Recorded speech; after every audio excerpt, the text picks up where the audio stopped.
Segundo Leon Denis, em seu livro O Problema do Ser, do Destino e da Dor, a dor e o prazer são as duas formas extremas da sensação. São, pois, inseparáveis em princípio, e ambas necessárias à educação do ser, que em sua evolução deve experimentar todas as formas ilimitadas, tanto do prazer como da dor. A dor física produz sensações, o sofrimento moral produz sentimentos. O prazer e a dor estão, pois, muito menos nas coisas externas do que em nós mesmos.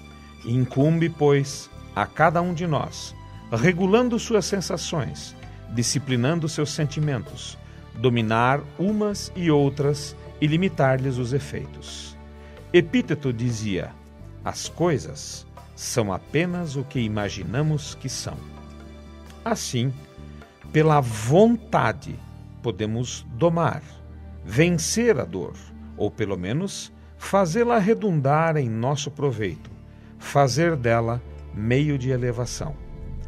Toda provação, além da sua óbvia finalidade, que é testar nossa determinação em seguir o caminho do bem, o caminho que nos transforma em pessoas de bem, tem a indiscutível e maravilhosa capacidade de exercitar nossa inteligência, permitindo-nos o desenvolvimento de soluções para problemas que consideramos terríveis. Além disso, estimula o desenvolvimento de nossa resignação, de nossa fé e de nossa paciência. Resignação para aceitar as coisas que nos acontecem, sabendo que são fruto da nossa incúria ou reflexo de atos pretéritos que estão a aguardar reajustes e ressarcimentos. Mas uma resignação dinâmica, que não nos coloca como que prostrados diante de algo em que não podemos intervir e modificar, mas uma resignação que busca o equilíbrio de nossa vida diante das leis divinas e nos permite agir como verdadeiros e determinados filhos de Deus.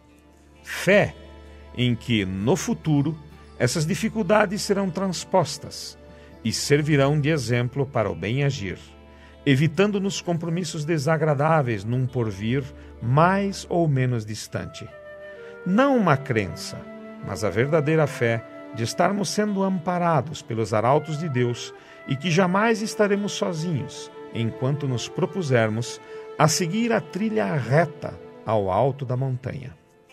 Fé de que as coisas podem ser modificadas segundo a vontade divina, cumprindo os objetivos que Deus traçou para que alcancemos a nossa felicidade.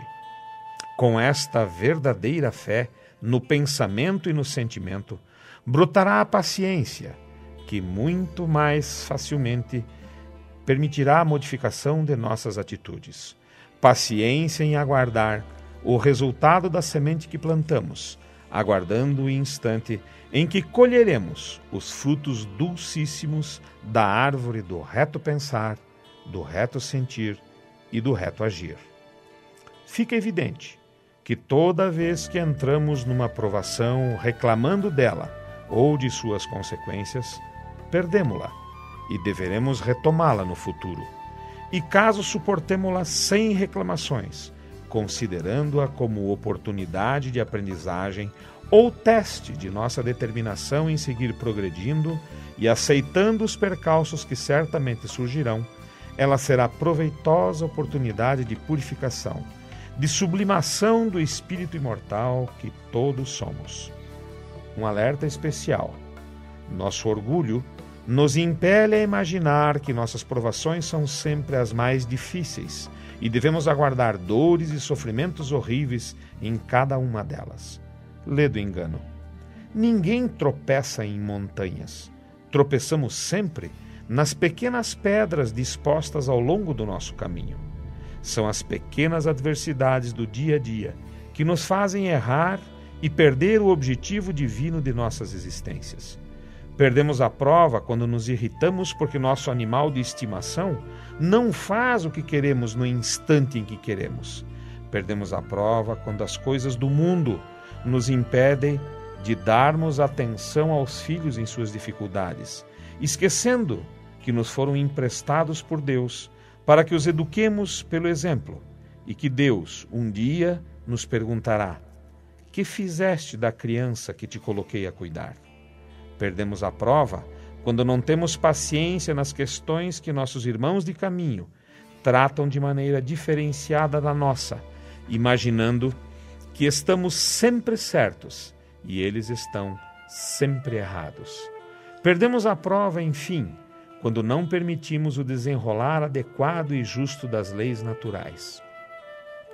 É claro que nos sobrevirão grandes provações. Haverá o instante em que seremos submetidos à grande prova de nossa vida, aquela que escolhemos ou aceitamos passar nessa existência física, aquela provação enorme que venceremos caso treinemos bem nas pequenas provações que a bondade divina nos permitiu ao longo dos dias, preparando-nos para o instante do enfrentamento maior, aquele que nos titulará a existência como proveitosa. Alguns imaginam que haverá muito mais progresso caso se inflijam um sofrimento maior a cada dificuldade. Algumas vezes martirizam o próprio corpo, fanaticamente se fazem atravessar por pregos e cortar por chicotes, querendo assemelhar-se ao Cristo Nazareno, esquecendo do verdadeiro exemplo moral que ele nos deixou com o seu Evangelho, esquecendo também que o próprio Cristo nos avisava: a cada dia basta o seu mal. Não vamos torcer o punhal enfiado em nossa alma, ou de outrem, imaginando que isso nos trará mais valor espiritual. Esse é um sofrimento adicional que não corrobora com as vontades divinas do progresso, do amor, da caridade. Entretanto, quando o nosso sofrimento é aumentado voluntariamente em prol da diminuição do sofrimento dos irmãos de humanidade, aí sim se tornará proveitoso para nosso crescimento e benquisto pelo Criador do Universo. Em resumo, a dor é inevitável, posto que advém do que fizemos no passado.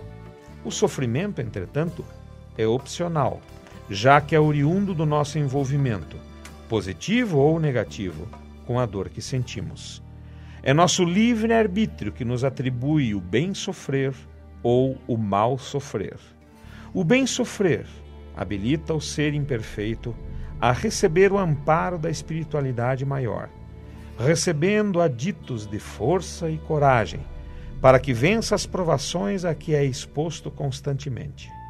No entanto, isso não o isenta de seus compromissos na escola terrena.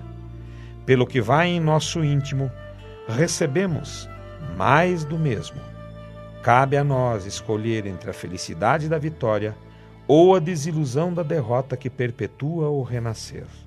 Lembre-se, a dor é inevitável, o sofrimento é opcional. Diante disso, o ser humano faz a eterna pergunta: por que existe dor? Fundamentalmente, a dor é uma lei de equilíbrio e educação, uma necessidade de ordem geral, um agente de desenvolvimento que estimula condições de progresso.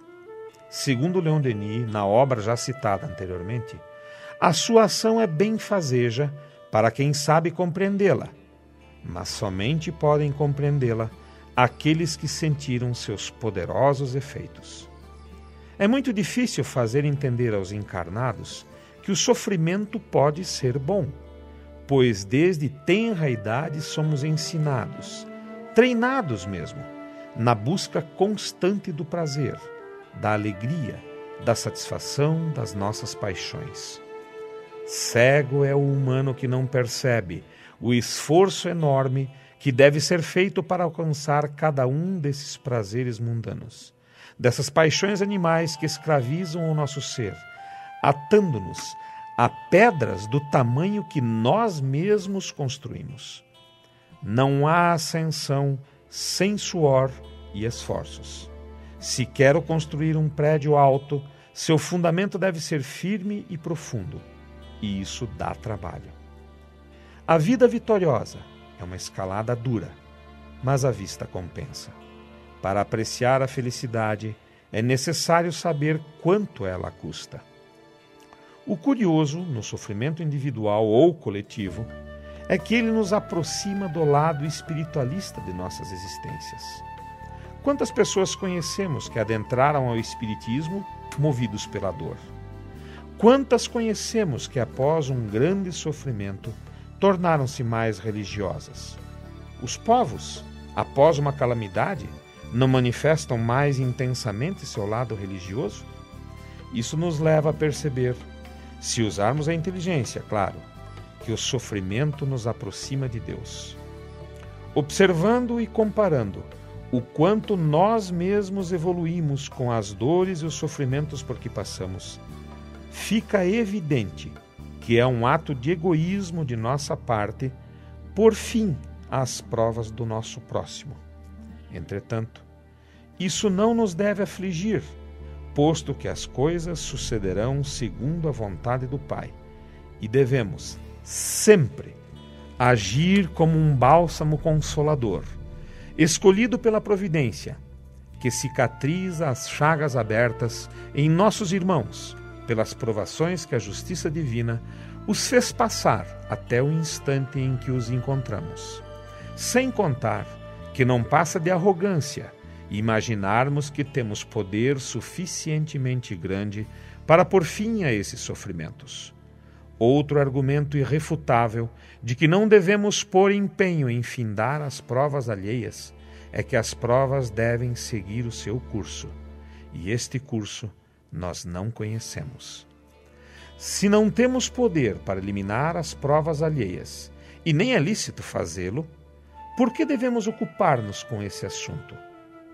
Porque uma de nossas responsabilidades, como espíritos imortais que somos, atribuída a todos, é o cumprimento da lei da caridade. Fora da caridade não há salvação. Haverá caridade maior do que estimular em nosso irmão a resignação, a fé, a coragem e a paciência?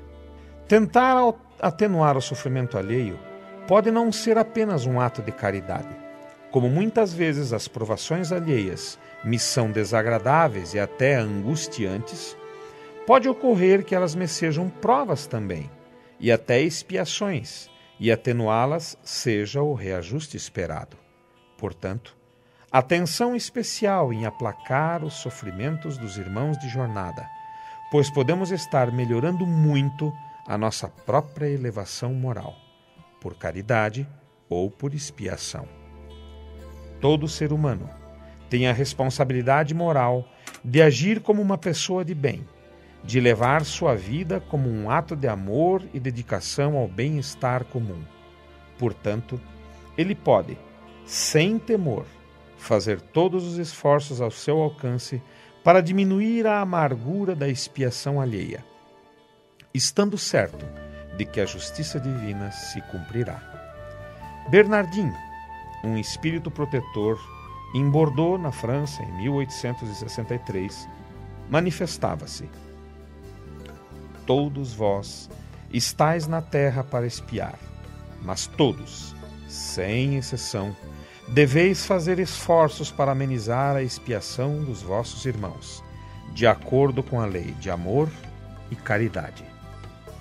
Imaginemos agora uma pessoa em estado terminal de uma doença incurável pelos conhecimentos e recursos humanos. Em algumas dessas doenças, o sofrimento é enorme. Câncer disseminado, doenças pulmonares crônicas, AIDS, hanseníase e muitas outras velhas conhecidas. Não será obrigação de nossa parte, pensando em atenuar a expiação, abreviar o sofrimento do paciente com a adoção da eutanásia, por exemplo, que é a morte consentida pelos familiares ou pelo próprio paciente? Perguntemo-nos: alguém tem o direito de, julgando, colocar-se como executor dos desígnios de Deus? Quantas não foram as vezes em que julgamos mal até as pequenas ações de nossos irmãos, mesmo consanguíneos, e alguns deles nossos amores? Quem dirá julgar sobre a condição de continuar com a existência física ou não, mesmo em casos de coma irreversível e morte cerebral? Quantas vezes as pessoas se recuperam milagrosamente? E mesmo que venham a falecer, imaginemos o valor de uns últimos instantes de lucidez ao lado dos seus entes amados. E nos casos em que sejam pessoas malvadas, criminosas, não seria adequado, socialmente pelo menos, permitir sua morte sem tomar qualquer iniciativa? Isto pode ser até vontade do paciente em morrer, ou até mesmo facilitar que ela aconteça. Pensando claramente, esse ser malvado não poderia arrepender-se nos últimos minutos? Quantos tormentos esses últimos instantes de arrependimento não poderiam evitar? Qual o valor dos últimos pensamentos no bem que um ser humano pode ter? Recorrendo ao Pentateuco kardeciano, facilmente encontramos manifestações dos espíritos, aclarando que abreviar a existência de alguém, não importando o motivo, é sempre assassinato, e encurtar a própria existência, não importando o motivo, é sempre suicídio. A intenção de morrer, mesmo que o motivo seja aparentemente nobre, é sempre suicídio.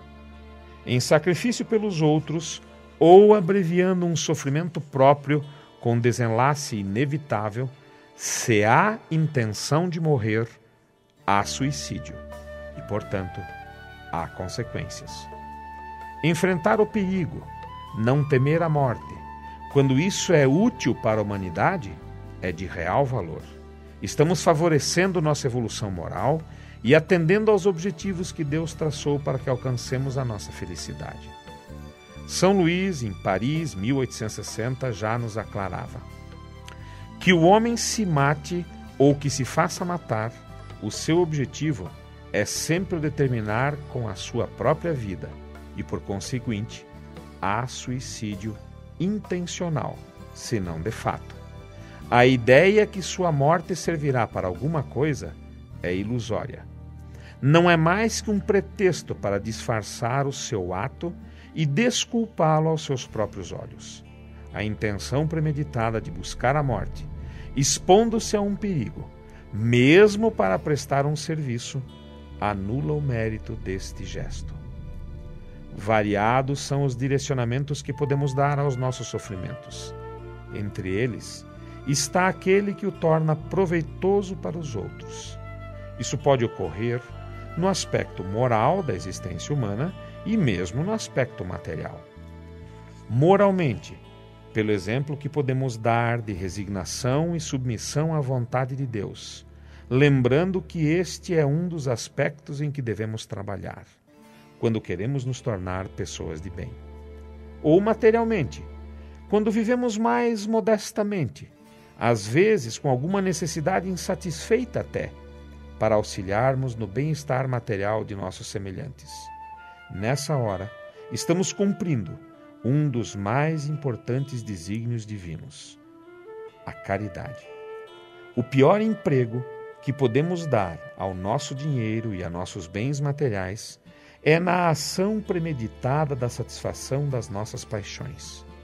Atenuar o sofrimento alheio, moral ou material, esse sim é o melhor emprego que podemos dar a tudo que temos.